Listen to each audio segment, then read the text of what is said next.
The best book to read is the Bible. The best book to read is the Bible. If you read it every day, it will help you all the way.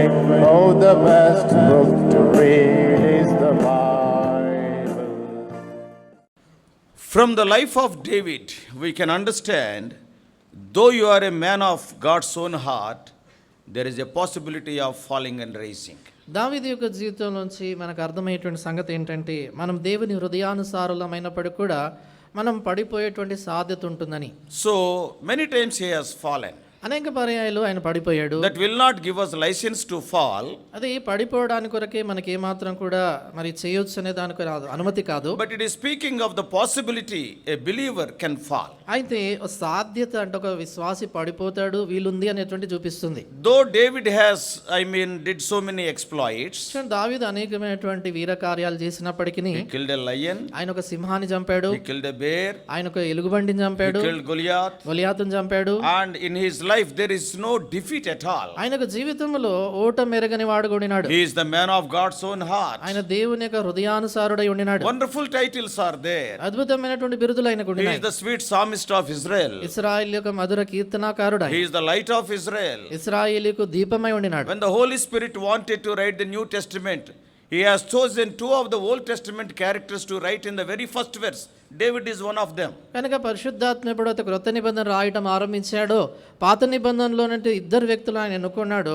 వారిలో ఒకరు దావీదు అని మనం చూస్తాం. Jesus Christ, the son of David and the son of Abraham. అక్కడ రాయబడిన మాట యేసు క్రీస్తు అబ్రహాము కుమారుడును దావీదు కుమారుడు అని ఆరంభమవుతుంది. Though David is such a great man of God, సరే దావీదు ఎంతో గొప్ప దైవజనుడు అయినప్పటికీ కూడా, whenever we think of David, దావీదుని గురించి మనం ఆలోచించినప్పుడల్లా two things will come to our mind. మన మనసుకి రెండు సంగతులు వస్తాయి. All the other things, they will not come so quickly. మిగతా సంగతులన్నీ కూడా మనకు అంత త్వరగా అనిపించవు. What are the two important incidents? రెండు ప్రాముఖ్యమైనటువంటి సంగతులు ఆయన జీవితంలో ఏంటి? As a young man killing Goliath, ఒక యవనస్తుడుగా గొలియాతును చంపడం అనేది, as a grown up believer committing sin with Bathsheba. తర్వాత ఎదిగినటువంటి ఒక విశ్వాసిగా బత్షెబాతో పాపం చేయటం.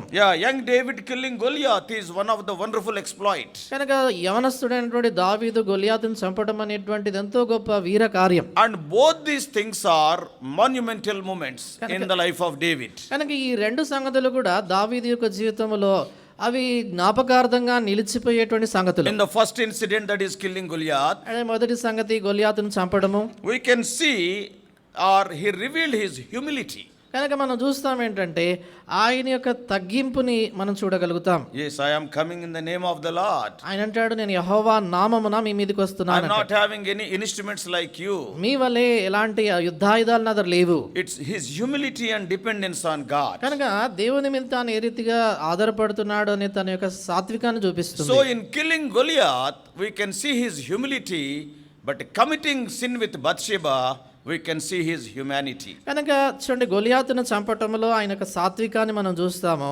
బత్షెబాతో పాపము చేయటంలో ఆయన మానవ స్వభావాన్ని మనం చూస్తాం. In killing Goliath, he proved that he is a man of faith, whereas by committing sin with Bathsheba, he proved that he is a man of flesh. కనుక చూడండి, గొలియాతును హతమార్చడంలో చూసినప్పుడు ఆయన విశ్వాస వీరుడుగా కనబడతాడు, కానీ బత్షెబాతో పాపం చేసేటువంటి విషయంలో శరీర స్వభావం కలిగినటువంటి వాడుగా కనబడతాడు. In the case of Goliath, he walked by faith. In the case of Bathsheba, he walked by sight. కనుక గొలియాతు విషయానికి వచ్చినప్పుడేమో విశ్వాసంతో నడుచుకున్నాడు, బత్షెబా విషయానికి వచ్చినప్పుడు వెలుచూపును బట్టి నడుచుకున్నాడు. The first one brought him great victory. The second one brought him great defeat. మొదటి సంగతి ఏమో ఆయనకు గొప్ప విజయాన్ని తీసుకొని వస్తే, రెండో సంగతి ఆయనకి ఎంతో గొప్ప ఓటమిని తీసుకొని వచ్చింది. If you read the book written by brother Bhagat, David recovered all. Sir Bhagat Singh గారు రాసినటువంటి పుస్తకము దావీదు సమస్తమును సంపాదించుకున్న పుస్తకం చదివితే, he wrote about 4 glaring sins in the life of David. దావీదు యొక్క జీవితంలో మనకు స్పష్టంగా కనబడేటువంటి 4 ఓటములను పాపాలను రాస్తాడు. The first one is, that's what we have read in 1 Samuel 27th chapter. ఆయన చేసిన మొదటి తప్పిదాన్ని ఇందాక మనం చదువుకున్నాం, మొదటి సమూయేలు 27వ అధ్యాయంలో. That is going to Achish. అంటే ఆకీషు రాజు దగ్గరికి వెళ్ళిపోవటం. And the second one is out of his own zeal bringing the ark of the Lord by a new bullock cart in 2 Samuel chapter 6. తర్వాత రెండోదిగా చూసినప్పుడు 2 సమూయేలు గ్రంథము 6వ అధ్యాయంలో ఆయనకున్న మానవ ఆసక్తిని బట్టి ఆ ఎద్దుల బండిలో దేవుని యొక్క మందస్సాన్ని తీసుకురావటం. And the third one, just now as we have mentioned, the sin with Bathsheba in 2 Samuel 11th chapter. తర్వాత మూడోది ఇందాక చెప్పినట్లుగా 2 సమూయేలు 11వ అధ్యాయంలో బత్షెబాతో తాను చేసినటువంటి పాపము అనేటువంటిది మనం చూస్తాం. And as we all know, the fourth one is counting the army out of his own pride. That is in 2 Samuel 24th chapter. తర్వాత మనం అందరం ఎరుగుతూ 2 సమూయేలు గ్రంథం 24వ అధ్యాయంలో ఆయన గర్వమును బట్టి ఇశ్రాయేలు యొక్క సైన్యాన్ని లెక్కించటము 4వ తప్పిదం. So in all these sins we can see the sins of flesh and also the sins of soul. కనుక ఈ సంగతులన్నింటిలో కూడా శరీర స్వభావము, శరీర సంబంధమైనటువంటి పాపాలు చూస్తాం, అదే రీతిగా ఆత్మ సంబంధమైనటువంటి పాపాలు కూడా మనం చూస్తాం. As the children of God we are prone to commit these two kinds of sins. కనుక దేవుని పిల్లలుగా ఈ రెండు రకమైనటువంటి పాపములు చేసేటువంటి వీలుంటుంది. Committing sin with Bathsheba, it is the sin of the flesh. కనుక బత్షెబాతో పాపం చేయటం అనేటువంటిది శరీర సంబంధమైన పాపం.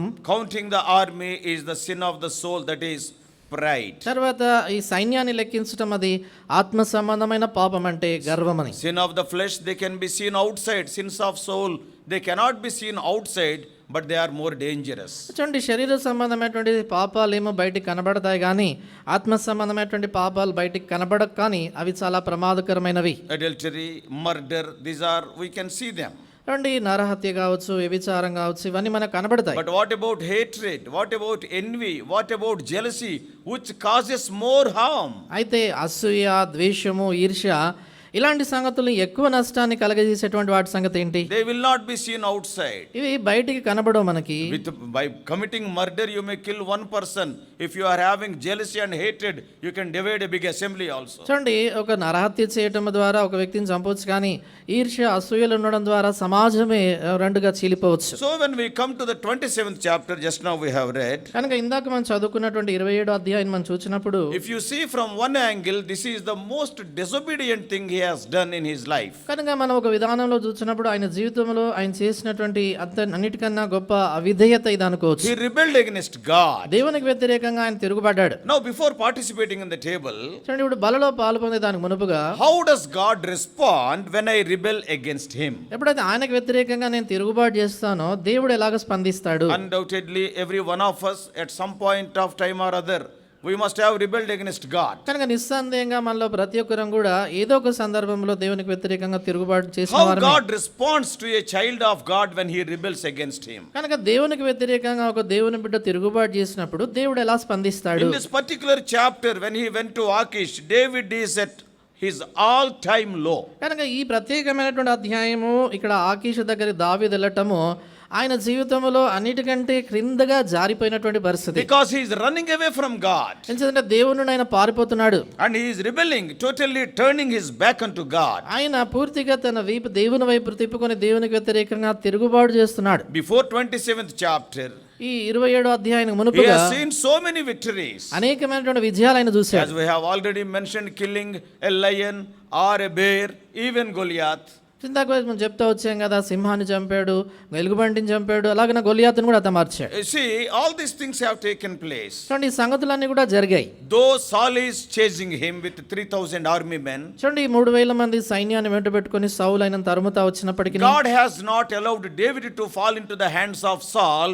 David could see the protection of God, the unseen hand of God. చూడండి, దేవుడు దావీదుని సౌలు చేతిలో పడనివ్వలేదు. ఏం చేతంటే అదృశ్యమైనటువంటి దైవ హస్తము ఆయనకు తేడుగా ఉండడం దావీదు చూశాడు. In 24th chapter, in 26th chapter, 2 times this powerful man Saul has fallen into the hands of David, but God never allowed David to fall into the hands of King Saul. చూడండి, 24వ అధ్యాయం 26వ అధ్యాయంలో ఈ శక్తివంతమైనటువంటి రాజైన సౌలే దావీదు చేతిలో పడ్డాడు, కానీ దేవుడు ఎల్లప్పుడూ ఎన్నడూ కూడా దావీదును సౌలు చేతిలో పడనివ్వలేదు. So in his own life he has seen the faithfulness of God in every situation. కనుక ఆయన సొంత జీవితంలో ప్రతి పరిస్థితిలో కూడా దేవుని యొక్క విశ్వాస్యతను ఆయన చూశాడు. Yet when we come to 27th chapter, one of the greatest failures in his life. అయినా కూడా 27వ అధ్యాయానికి మనం వచ్చినప్పుడు ఆయన జీవితంలో అన్నిటికంటే గొప్ప పతనాన్ని మనం చూస్తాము. It may not look so serious outside, but it is a very serious sin. కనుక అది బయటకు చూడడానికి అంత గొప్ప పాపంగా కనబడకపోవచ్చు, కానీ అది ఎంతో గొప్ప తీవ్రమైనటువంటి తప్పిదం. As I told you, he rebelled against God. నేను చెప్పినట్లుగా ఆయన దేవునికి వ్యతిరేకంగా తిరుగుబాటు చేసిన వాడయ్యాడు. So when a child of God rebels against God,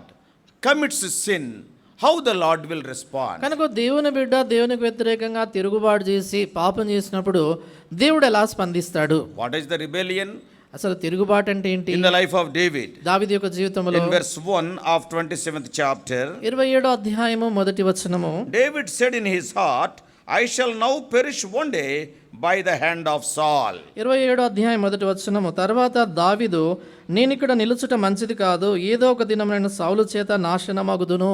Lack of faith, విశ్వాస లోపం, doubting God's protection, though he is enjoying it already. ఇది అప్పటి వరకు కూడా దేవుని భద్రతను తాను ఆనందిస్తున్నా కూడా దేవుని భద్రతను ఆయన శంకించాడు. No man other than Samuel anointed David already. చూడండి, దావీదును అభిషేకించింది ఎవరు కాదు, ఆయన గొప్ప సమూయేలు ప్రవక్త అప్పటికి అభిషేకించాడు. He is not a Tom, Dick and Harry. He is a very great prophet who anointed King Saul, anointed David also. చూడండి, సౌలు రాజును కావచ్చు, దావీదు రాజును కావచ్చు అభిషేకించింది ఏదో ఆషామాషి వ్యక్తి కాదు, కానీ గొప్ప ప్రవక్త అయినటువంటి సమూయేలు అభిషేకించాడు And వాళ్ళని. if David really believed he would be the next king, కనుక దావీదు నిజంగా నమ్మింటే తర్వాత రాజు అవుతాడు. would he be running away from Saul? అయితే సౌలు నుండి తాను పారిపోతూ ఉంటాడు అలాగా. How many times we also behave like that? కనుక చూడండి, మనం కూడా ఎన్ని పర్యాయాలు మన జీవితంలో అలా ప్రవర్తిస్తాం. God gives a promise. దేవుడు మనకు ఒక వాగ్దానం I ఇస్తాడు, will do this. నేను ఈ కార్యం చేస్తాను. How many times we doubt that promise? ఎన్ని పర్యాయాలు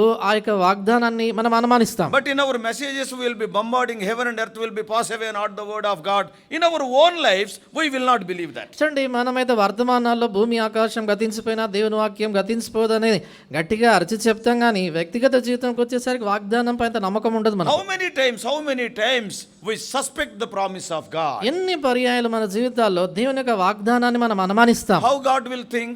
దేవుడు ఏమనుకుంటాడు? How many times I proved in his life? ఎన్ని పర్యాయాలు ఆయన జీవితంలో నేను నిరూపించా. And how many times I proved myself faithful in his life? కనుక ఎన్ని పర్యాయాలు ఆమె జీవితంలో నన్ను నేను నమ్మకత్వంగా చూపించుకున్నాను. I healed his cancer, but why he is doubting me when he is suffering from ordinary fever? కనుక క్యాన్సర్ నుంచి తను నేను స్వస్థపరిస్తే మామూలు జ్వరంతో బాధపడుతున్నాడు, ఎందుకు నమ్మట్లేదు? Even to strengthen the faith of David, అంటే దావీదు యొక్క విశ్వాసాన్ని బలపరచడానికి కూడా God reminded the promise through many people to David. చూడండి, దేవుడు అనేక మంది ద్వారా ఆ వాగ్దానాన్ని దేవునికి దావీదుకు జ్ఞాపకం చేశాడు. Sometimes we will forget the promises of God. చూడండి, కొన్నిసార్లు దేవుని యొక్క వాగ్దానాన్ని మనం మర్చిపోతాం. What God will do? దేవుడు ఏం చేస్తాడు? Through people or through circumstances, he will be reminding us these promises so that we may stand on the ground of faith. కనుక ప్రజల ద్వారా కావచ్చు, పరిస్థితుల ద్వారా కావచ్చు, మరలా వాగ్దానాన్ని జ్ఞాపకం చేసి ఆ విశ్వాస భూమి మీద మనం మరలా నిలబడేటట్లు చేస్తాడు. In 1 Samuel 16:13 we all know Samuel anointed David. మొదటి సమూయేలు గ్రంథము 16వ అధ్యాయం 13వ వచనం మనం ఎరుగుదము, సమూయేలు ప్రవక్త దావీదును అభిషేకించాడు. And to become the king over Israel, the greatest threat not from Saul, from Jonathan. చూడండి, ఇశ్రాయేలు రాజుగా అయ్యేటువంటి విషయంలో సౌలు నుండి కాదు, గొప్ప ప్రమాదం యోనాతాను నుండి. Because after Saul, Jonathan may become the king. ఎందుకంటే సౌలు తర్వాత యోనాతాను రాజు కావచ్చు. So that's why what God has done, అంచేత దేవుడు ఏం చేశాడు? God opened the mouth of Jonathan and confirmed the word promise what he has given to David through the mouth of Jonathan. కనుక దేవుడు ఏం చేశాడంటే యోనాతాను నోరు తెరిచి ఆయన ద్వారా దేవుని యొక్క వాగ్దానాన్ని దావీదుకు జ్ఞాపకం చేశాడు. 23:16. మొదటి సమూయేలు 23:16 అండి. What Jonathan is telling, 16 and 17. 16-17లో దావీదు ఏమంటాడు? And Jonathan, Saul's son, arose and went unto David.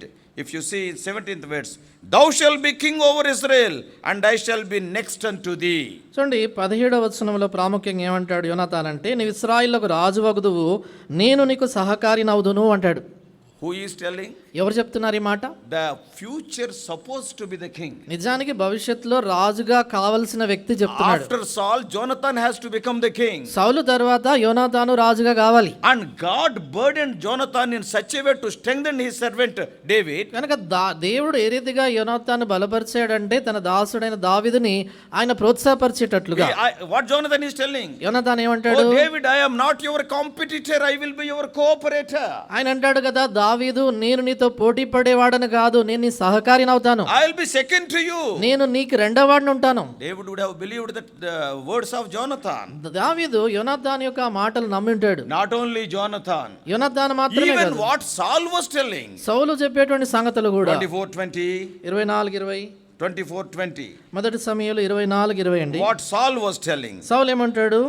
And now behold, I know well that thou shalt surely be a king. 24 అండి. మరి నిశ్చయముగా నీవు రాజువగుదువనియు ఇశ్రాయేలు రాజ్యము నీకు Saul స్థిరపరచబడును. is telling నిశ్చయముగా, surely there is no doubt, David, you are going to become the king. కనుక సౌలు చెప్తాడు, నిశ్చయముగా అనుమానం లేదా దావీదు నువ్వు రాజు అవుతావు. Saul is telling, సౌలు చెప్తున్నాడు, Jonathan is telling, యోనాతాను చెప్తున్నాడు, Samuel anointed him, సమూయేలు ఆయన అభిషేకించాడు. and what David is telling, దావీదు ఏమంటాడు, surely Saul will kill me. నిశ్చయముగా దావీదు సౌలు Kill me. నన్ను చంపుతాడు అంటాడు. Where is the faith? విశ్వాసం ఎక్కడ? Many times we are also like that. చాలాసార్లు మనం కూడా అలాగే ఉంటాం. Not only that, అంతేకాదు, even what Abigail says in 25:20. 25వ అధ్యాయం 20వ వచనంలో అబిగేలు చెప్పే మాటలు కూడా See how God is using many people to strengthen the faith of David. చూడండి, ఏ రీతిగా దేవుడు దావీదు యొక్క విశ్వాసాన్ని బలపరిచేదానికి ఎంత మందిని వాడుతున్నాడో. 25:30 of 1 Samuel. మొదటి సమూయేలు 25వ అధ్యాయము 30వ వచనం. యెహోవా నా ఏలినవాడగు నిన్ను గూర్చి సెలవిచ్చిన మేలంతటిని నీకు చేసిన ఇశ్రాయేళ్ల మీద అధిపతిగా నిర్ణయించిన తర్వాత. Even Abigail is certifying. చూడండి, అబిగేలు కూడా ఆ యొక్క మరి ధృవీకరిస్తుంది. Samuel anointed him. సమూయేలు అభిషేకించాడు. Jonathan supported him. యోనాతాను ఆయన సహకారంగా ఉన్నాడు. Saul told very clearly. సౌలు ఎంతో స్పష్టంగా చెప్పాడు. Abigail is telling. అబిగేలు చెప్పాడు. Yet he lost faith. ఆయన విశ్వాసాన్ని కోల్పోయాడు. When we come to 27th chapter. ఎప్పుడైతే 27వ అధ్యాయానికి వస్తామో, So have you seen yourself in such situations? కనుక ఇలాంటి పరిస్థితుల్లో ఎప్పుడైనా మిమ్మల్ని మీరు చూసుకున్నారా? Maybe in your education. బహుశా మీ విద్యలో కావచ్చు, Maybe in your family life. బహుశా మీకు మరి కుటుంబ జీవితంలో, Maybe in your church life. లేక నీ సంఘ జీవితంలో God కావచ్చు. has given you a promise. దేవుడు నీకు వాగ్దానం ఇచ్చాడు. And God is using many people, many messages, many circumstances to strengthen you so that you may stand in your faith. కనుక నీ విశ్వాసంలో నువ్వు నిలబడే దాని కొరకే దేవుడు అనేక మందిని వాడుకుంటున్నాడు.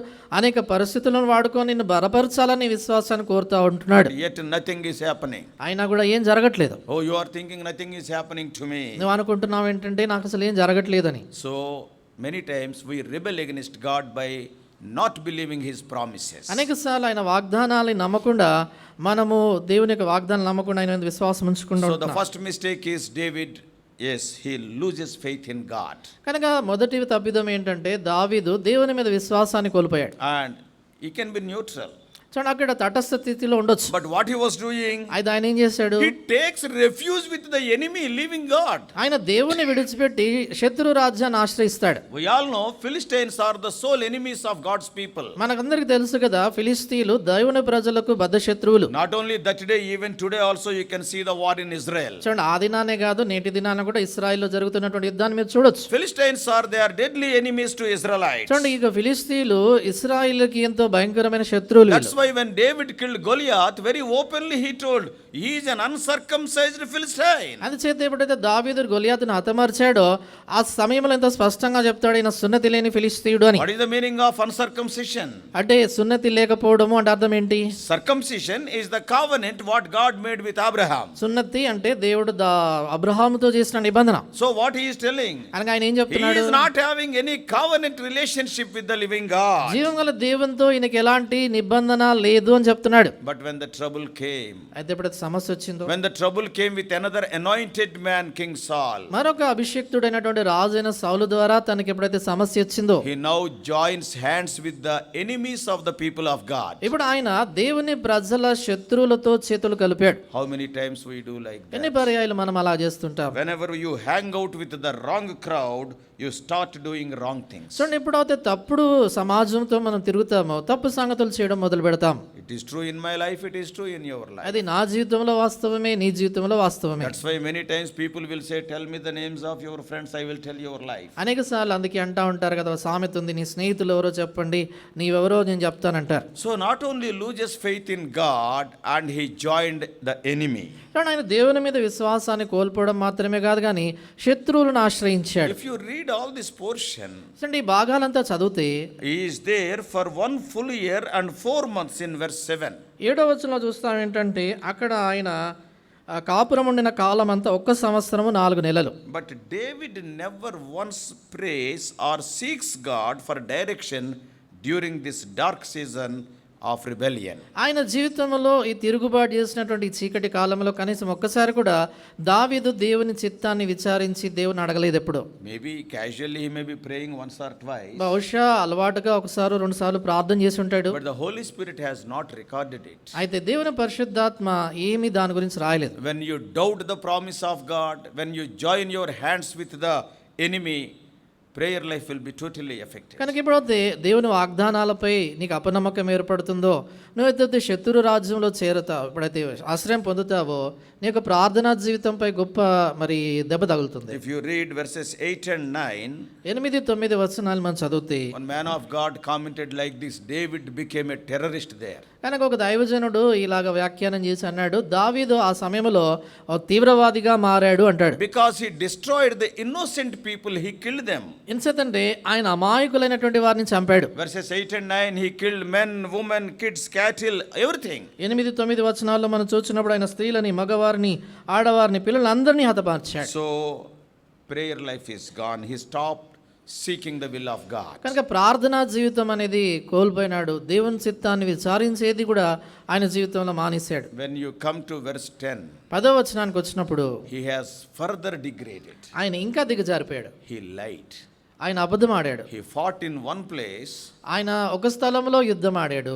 and to get the favor of Achish, he told some other thing. ఆయన ఆకీషు రాజు దగ్గర దయ పొందడానికి కొరకే వేరే స్థలంలో చేశానని అబద్ధం ఆడతాడు. And he said that I have fought in the south of Judah. ఆయన ఏమంటాడంటే యూదా దక్షిణాన నేను వెళ్ళి యుద్ధం చేశానంటాడు. So he is not telling the places where he has fought. ఎక్కడెక్కడైతే వెళ్ళి యుద్ధం చేశాడు అనేటువంటి చెప్పట్లేదు. And so you can read verse 8 later. తర్వాత మీరు 8వ వచనాన్ని చదువుకోవచ్చు. With Geshurites and Gezrites and Amalekites he fought. గెషూరీయులు, గెజిరీయులు, అమాలేకీయులు అనేటువంటి వారి మీద ఆయన యుద్ధం ఆడాడు. But his desire is, అయితే ఆయన ఆశ అంటే ఏంటంటే, Achish must hear that I have fought against the Judah. ఆయన ఆశ అంతా కూడా యూదాకు వ్యతిరేకంగా నేను పోరాడానని ఈ ఆకీష్ వినాలనేది ఆయన ఆశ. Then he will appreciate me. అప్పుడు ఆయన నన్ను మెచ్చుకుంటాడు. So that's why he is mentioning against the south of Judah, yes, I went for war. అందుచేత ఆయన ఏమంటాడంటే, నేను యూదా దేశమునకు దక్షిణముగా వెళ్ళాను అంటాడు. Oh, then when I do not know how Achish heard that, నాకు తెలియదు ఆకీష్ అది ఎలా విన్నాడని, but he was very happy. చాలా సంతోషపడ్డాడు. The last verse says Achish believed it. చివరి వచనంలో రాయబడింది ఆకీష్ దాన్ని నమ్మాడు. What does it mean? అని అర్థం ఏంటి? David started lying in our language. చూడండి, మన భాషలో చెప్పాలంటే దావీదు అబద్ధం ఆడడం మొదలుపెట్టాడు. He wanted to make the anointed king as servant. Achish later said, be my servant. కనుక అభిషేకించబడినటువంటి రాజుని తర్వాత అంటాడు కదా, నా దాసుడిగా ఉండవని చెప్తాడు. When you go down like that, ఎప్పుడైతే అలా దిగజారిపోతామో, though you are a man of God today, ఇది నాన్న దైవజనుడుగా though ఉన్నప్పటికీ, you are anointed by God, ఇది నాన్న బహుశా అభిషేక్తుడు అయినప్పటికీ, what the Gentile king is telling, చూడండి అన్యుడైనటువంటి రాజు ఏమంటాడు you are my servant. అంటాడు, నాకు సదాకాలం నాకు దాసుడు అంటాడు. In chapter 28 it gets more worse. ఇంకా 28వ అధ్యాయంలో ఇంకా దౌర్భాగ్య పరిస్థితి. And finally, చివరిగా David was tempted to be a traitor against his own people. దావీదు తన సొంత ప్రజలకు వ్యతిరేకంగా మోసగాడుగా మారిపోయాడు. When Achish said, ఆకీష్ ఎప్పుడైతే అన్నాడు, let us fight with Israelites, ఇశ్రాయేలుతో యుద్ధం చేస్తామన్నాడు, I also will come with you. నేను కూడా మీతో వస్తాను అంటాడు. When you degrade yourself like that, ultimately you will be fighting with your own people. కనుక ఎప్పుడైతే ఆ రీతిగా నువ్వు తగ్గించుకొని దిగజారిపోతావో చివరికి నీ సొంత ప్రజలతోనే యుద్ధం ఆడతావు. It started doubting the word of God, promise of God. ఎలాగ ఆరంభమైంది? దేవుని వాగ్దానాలు, దేవుని వాక్యాన్ని అనుమానించడం ద్వారా Then ఆరంభమైంది. joining the wrong crowd, that is going to the enemy for shelter. తర్వాత తప్పుడు సమాజాన్ని ఆశ్రయించడం ద్వారా, అంటే శత్రువు యొక్క ఆశ్రయం పొందడం ద్వారా. Then no more prayer in his life. ఇక దాని తర్వాత ఆయన జీవితంలో ఏమాత్రం ప్రార్థన లేదు. And started lying తర్వాత అబద్ధం ఆడడం మొదలు to get the పెట్టాడు. favor of Achish. ఆకీష్ యొక్క దయను పొందడానికి And కొరకై. finally Achish said, let us go and fight with Israelites. And he said, yes, I will come with you. చివరికి ఆకీష్ అన్నాడు, ఇశ్రాయేలుకు వ్యతిరేకంగా వెళ్ళి యుద్ధం ఆడదామంటే సరే నేను కూడా వస్తానని చెప్పాడు. In this issue, even Samson is better. కనుక ఈ సంగతిలో మనం చూస్తే ఒక విధానంలో సంసోను మెరుగైనవాడు. When the people of Judah came to Samson, ఎప్పుడైతే యూదా ప్రజలు సంసోను మీదకి వచ్చారో, and then they came to catch him and to hand over to Philistines. ఇక్కడ సంసోన్ను బంధించి ఫిలిస్తీన్లకు అప్పగించడానికి వస్తారు. And Samson can fight with them.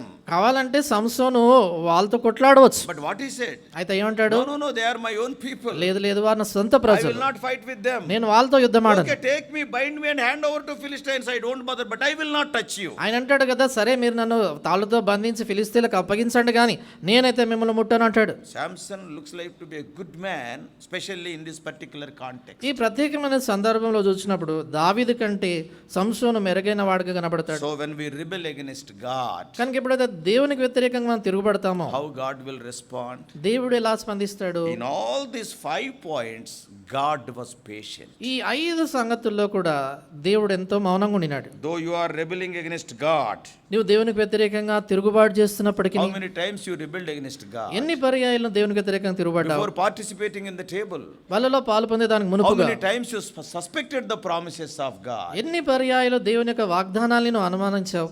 Yet God is patient. అయినా దేవుడు ఎంతో మా ఓపికతో ఉన్నాడు. God can leave you. దేవుడు నిన్ను విడిచిపెట్టవచ్చు. God can say, get out. ప్రభు ఒకవేళ నేను వెనక్కి వెళ్ళిపోయి నా అద్దరు అనొచ్చు. But till today he has not said like that. ఆయన ఇప్పటికీ ఆయన అలాగ అనలేదు. Because he loves you. ఎందుకంటే ఆయన నిన్ను ప్రేమిస్తున్నాడు. Because you are his child. నీవు ఆయన బిడ్డవు గనక. So when we rebel against God, first thing is God is patient. కనుక దేవునికి వ్యతిరేకంగా ఎప్పుడైతే మనం తిరుగుబడతామో మొదటి సంగతి దేవుడు సహనాన్ని కనపరుస్తాడు. More love we can see in the next thing. దాని తర్వాత సంగతిలో మనం చూస్తాం ఇంకెక్కువ ప్రేమ. When we rebel against God, not only God is patient, he is protecting us. చూడండి, మనం దేవునికి వ్యతిరేకంగా తిరుగుబడినప్పుడు దేవుడు సహనం చూపించటమే కాదు కానీ ఆయన మనల్ని భద్రపరచడం కూడా చూస్తాం. 29th chapter, 29వ if అధ్యాయంలో you read the first 5 verses, మొదటి 5 వచనాలు కానీ చదివితే, so though you are doing which you should not do, నువ్వు చేయకూడనటువంటి సంగతి చేస్తున్నప్పటికీ yet God is protecting you. అయినా కూడా దేవుడు నిన్ను కాపాడుతున్నాడు. The sin what you have committed in your life, నీ జీవితంలో నువ్వు చేసినటువంటి పాపము that can be the last day of your life. అది నీ జీవితంలో చివరి దినం కావచ్చు. God can say no to you. దేవుడు నీకు కాదని చెప్పొచ్చు. God can remove his protection from you. నీ నుండి దేవుడు తన భద్రతను తీసేయచ్చు. But అయితే not only he is patient, ఆయన సహనంగా ఉండడమే కాదు, he is protecting you. That speaks of his love.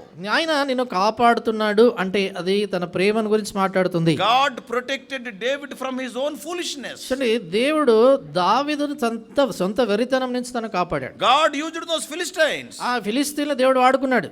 David wanted to fight against Israelites. God used those Philistines not to allow David to come to the war. చూడండి, దావీదేమో ఇశ్రాయేలుకు వ్యతిరేకంగానే యుద్ధం ఆడతాను అంటాడు కానీ అదే ఫిలిస్తీన్లు దేవుడు వాడుకొని ఇశ్రాయేలుకు వ్యతిరేకంగా వెళ్లకుండా దావీదును ఆపాడు దేవుడు. That's why when we decide to do something against the will of God in our lives, అందుచేత మన జీవితంలో దేవుని చిత్తానికి వ్యతిరేకంగా ఏదైనా చేయడానికి నిర్ణయించినప్పుడు he protects us by keeping some hindrance to that. ఆయన ఆ దానికి ఏదైనా అడ్డంకి వేసి మనం కాపాడుతాడు. Sometimes we will be going towards in the wrong direction, కొన్నిసార్లు తప్పుడు త్రోవలో మనం వెళ్ళిపోతుంటాం, against the will of God. దేవుని చిత్తానికి వ్యతిరేకంగా వెళ్తుంటాం. What God will do?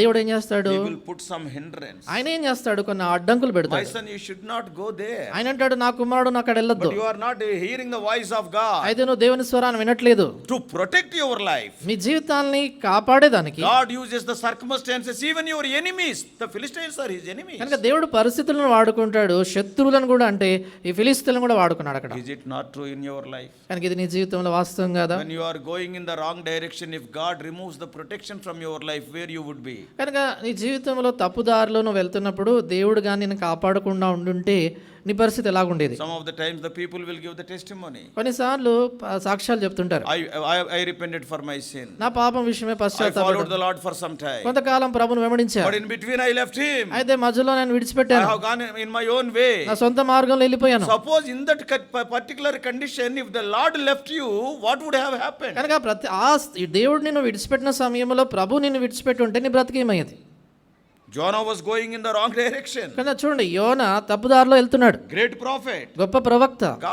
Though Jonah left God, God has not left Jonah. చూడండి, యోనా దేవుణ్ణి విడిచిపెట్టినా కూడా ప్రభు మాత్రం యోనాను విడిచిపెట్టలా. I need not tell what has happened to Jonah. యోనాకి ఏం జరిగింది అనేది మళ్ళీ చెప్పడానికి ఇప్పుడు వీలు కాదు.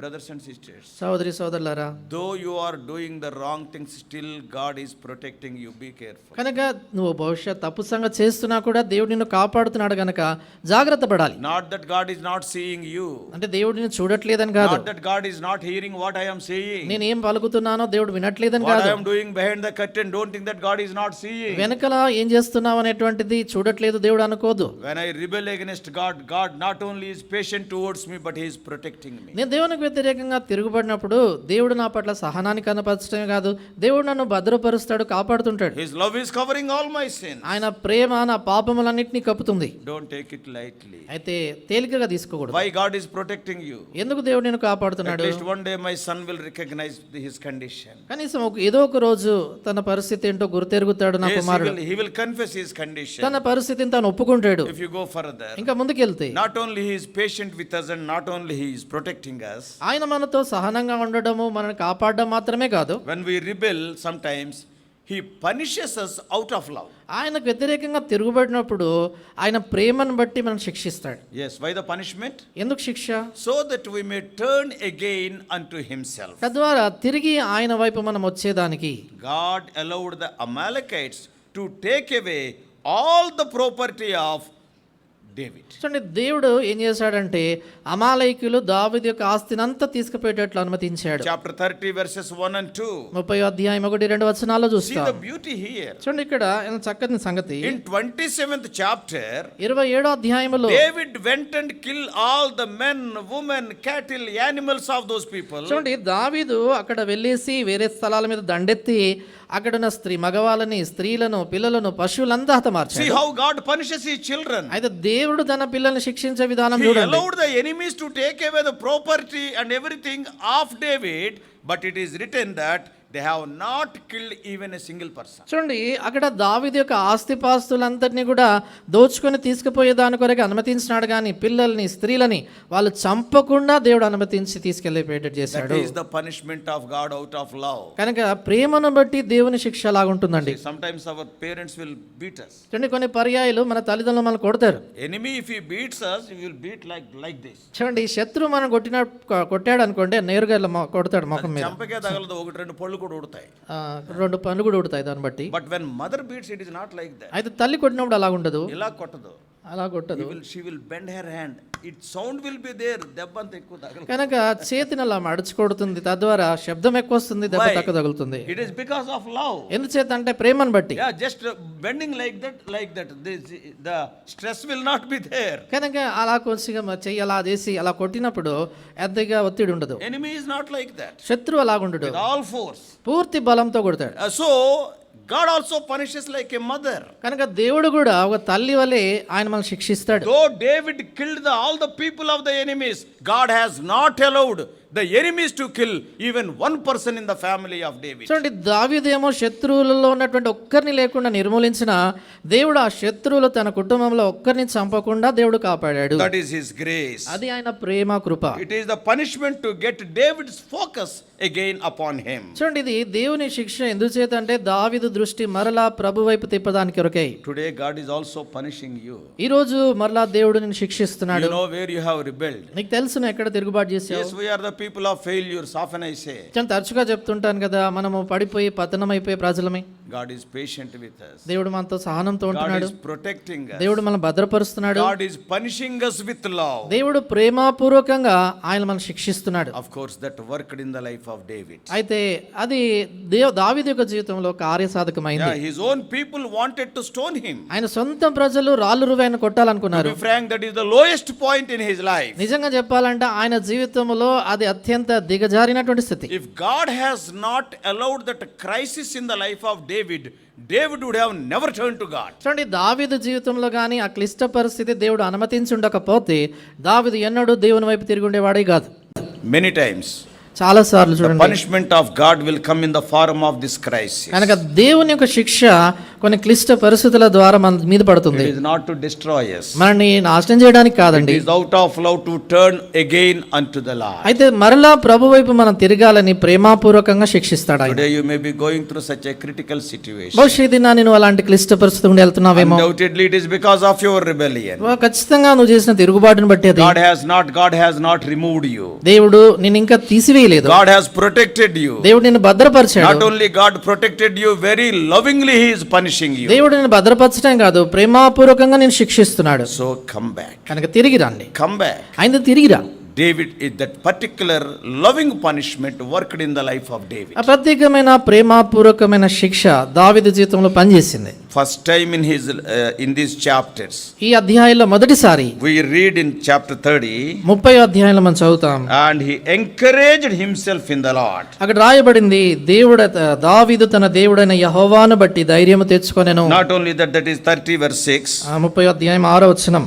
And then verse 8. 8వ వచనములో David inquired at the Lord. దావీదు యెహోవా యొద్ద విచారణ చేయగా. Brothers and sisters, సోదరి సోదరులారా, if you are a child of God, నువ్వు దేవుని బిడ్డవైతే, you are in trouble means, అంటే నువ్వు సమస్యలో ఉన్నావంటే, out of love God has allowed it because you are going away from him. నువ్వు దేవుని నుండి దూరంగా తొలగిపోతున్నావని ప్రేమతో ప్రభు దాన్ని అనుమతి ఇచ్చాడు. Of course sometimes Satan tempts us. చూడండి, నిస్సందేహంగా కొన్నిసార్లు సాతాను మనల్ని శోధిస్తాడు. But the Lord out of love, అయితే ప్రభు ప్రేమపూర్వకంగా at least this afternoon, కనీసం ఈ మధ్యాహ్నం don't doubt the promises of God. దేవుని వాగ్దానాల్ని అనుమానించవద్దు. Don't join the wrong crowd. తప్పుడు సమాజాన్ని కలవవద్దు. Not only that, అంతేకాదు, understand the protection of God. దేవుని భద్రతను గ్రహించు. You and I are not worthy for that. నీవు నేను దానికి యోగ్యులం కాదు. And not only that, అంతేకాదు, allow, or that is the loving punishment of God. దేవుని యొక్క ప్రేమపూర్వకమైన శిక్షను జీవితంలో అనుమతించు. Understand why God is allowing all this. ఎందుకు ఇవన్నీ దేవుడు అనుమతిస్తున్నాడనో ఒకసారి గ్రహించు. Turn to him. ఆయన వైపు తిరుగు. And what a wonderful thing. ఎలాంటి అద్భుతమైన సంగతి. See the fourth thing. 4వ సంగతి, God provided everything. That is what David recovered all. దేవుడు సమస్తమును ఆయనకి అనుగ్రహించినాడు. అదే మాట, దావీదు సమస్తం తిరిగి సంపాదించుకున్నాడని That is from verses 18 to 20 in 30th chapter. 30వ అధ్యాయం 18 నుంచి 20 వచనాలు అదే చూస్తాం. Nothing was missing. ఏది కోల్పోలేదు ఆయన. They are the acts of God's mercy and grace. అవి దేవుని యొక్క కనికరము, దేవుని యొక్క కృపా కార్యాలు. God gave everything back to David. దేవుడు సమస్తమును తిరిగి దావీదుకి ఇచ్చేశాడు. Yeah, David recovered all. దావీదు సమస్తం తిరిగి సంపాదించుకున్నాడు. God will provide for us even in those dark seasons when we rebel. దేవునికి వ్యతిరేకంగా తిరుగుబడిన చీకటి సమయాల్లో కూడా దేవుడు మనకి సంగతులను అనుగ్రహిస్తాడు. Before participating in the table, బలలో పాలు పొందేదానికి మునుపు 1 or 2 questions. 1-2 ప్రశ్నలు. Are you in a season of turning away from God? దేవుని వైపు నుండి తొలగిపోయేటువంటి కాలంలోనూ ఉన్నావా? Are you losing faith in God? దేవుని నుండి ఆ యొక్క నమ్మకాన్ని, విశ్వాసాన్ని కోల్పోతున్నావా? God promised you but nothing is happening. దేవుడు నీకు వాగ్దానం చేశాడు, అయినా ఏం జరగట్లేదు. People are telling that God will help you. People like Saul, Jonathan and even Abigail. కనుక యోనాతాన్ లాంటి వారు, సౌల్ లాంటి వారు, అబిగైల్ లాంటి వారు దేవుడు నీకు సహాయపడతాడని నీకు భరోసా ఇస్తున్నారు. But you are going down and down. అయినా నువ్వు క్రిందికి వెళ్తున్నావు. But I assure you from the authority of the word of God, అయితే దేవుని యొక్క వాక్య అధికారం చొప్పున నీకు నిశ్చయిత ఇస్తున్నాను God ఏంటంటే, is patient with you. దేవుడు నీతో ఎంతో సహనంగా ఉన్నాడు. God is protecting you. దేవుడు నిన్ను భద్రపరుస్తున్నాడు. With love, God is punishing you. ప్రేమపూర్వకంగా ప్రభు నిన్ను శిక్షిస్తున్నాడు. If you turn to the Lord, at least even today before the table, the Lord will provide for you. Nothing will be lost. కనుక ఈ బల సమయంలో కనీసం ఇప్పుడు ప్రభు వైపు నువ్వు తిరిగితే ప్రభు నీకు సమస్తం అనుగ్రహిస్తాడు.